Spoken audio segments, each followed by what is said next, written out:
Welcome. Today we're speaking with Ashley Murphy, who is the founder and principal of Arete Wealth Strategists. Ashley, welcome. Thank you, James. It's a pleasure to be here. Ashley, let's cut to the chase. What do you see as the top five financial challenges facing Australian expats living in the United States? James, the top five issues facing Aussie expats here in the US include global tax compliance, understanding Australian capital gains and what it means to be a non-resident, the intersection of immigration and financial planning and understanding the financial impact of transitioning from a visa to a permanent residency application, retirement account contributions and the portability of those accounts back overseas. And lastly would be foreign exchange and making sure you get the best deal for your money. Ashley, can you talk a little bit about global tax compliance and what that means for expats here in America? So James, what's meant by global tax compliance is the US has a fairly unique and complicated tax code, the most complicated in the world, in fact. And so there are many issues that inbound Aussies need to be aware of to do with their existing financial planning situation, particularly their investments that remain in Australia, and understanding what needs to be reported, because the penalties and fines are actually quite severe in the US. Really, the solution is to make sure you work with a tax professional that has an understanding of the international situations so that they can help you be compliant. Ashley, I know that there have been some recent changes to Australia's capital gains tax laws, specifically to non-resident Australians. Can you talk a little bit about that and what you're seeing with your clients? So it's really been apparent over the last 10 years that the ATO has targeted non-residents, and I suspect that's because they're not such active voters when they're not in Australia any longer. So we've seen the removal of the capital gains exemption on typical stock and managed fund trades that occurred back in 2012.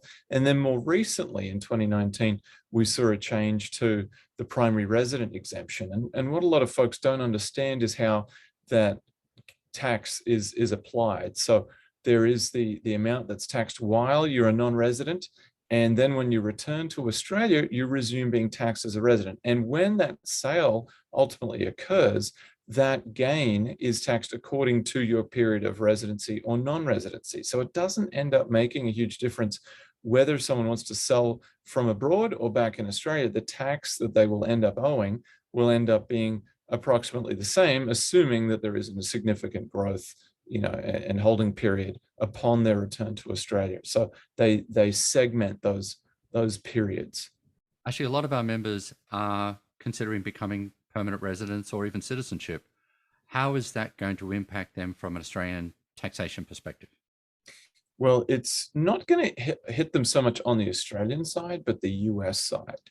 There was a law that came into effect in 2008, the HART Act, the Heroes, Earnings and Repatriation Tax Act. And what that introduced was the concept of a long-term resident. And a long-term resident is someone who's a green card holder who's been in the US for 8 of the past 15 years and meets one of 3 tests. And if they do, then they will be deemed what's called a covered expat. If you're a covered expat, then you may be assessed an exit tax. No one likes the sound of an exit tax. However, we can avoid a lot of this in the first place if we're simply aware of the implications of moving from a visa over to permanent residency and gaining some clarity over what your immigration intentions actually are. There are a lot of Australians out there who are working for corporations and are offered, benefits such as 401k. Mhm. I know that some people are sort of hesitant about whether or not they should contribute to 401k, thinking, well, I'm not going to be here that long. Am I really going to get the benefits? But what are some of the examples that your clients are seeing, and what sort of feedback can you give back from your experience with contributions here in the United States to retirement plans? James, that's an excellent question. And the point I'd make there is really contributing to a 401k in almost all circumstances makes sense. Now, of course, one has to think about their budget and what they can afford to put away. But typically we see Aussies move over in the peak income earning years of their life. and therefore they're approaching a higher marginal tax rate. So to get that tax deduction at that point in time and defer it to a point in the future when you're very likely to be in a lower tax rate, just makes all the sense in the world. Now, it gets a little bit better for Aussies that are in the US who are on visas, because they're able to take advantage of the tax treaty in getting that money back to Australia. And that's a point worth emphasizing, James, is unlike a superannuation account where those funds are essentially marooned until a separation of service or an event occurs allowing you to access those funds, which the only event you actually want to have occur is turning age 60 and retiring, because the other events are quite unpleasant. But with a 401k, they're much more flexible. You can get those accounts out and roll them over and so forth, depending on your immigration status. But as I said earlier, if you are on a visa, a temporary visa holder, then that's going to be a very tax advantaged move for you. Ashley, foreign exchange. Everyone does it, and not everyone does it well.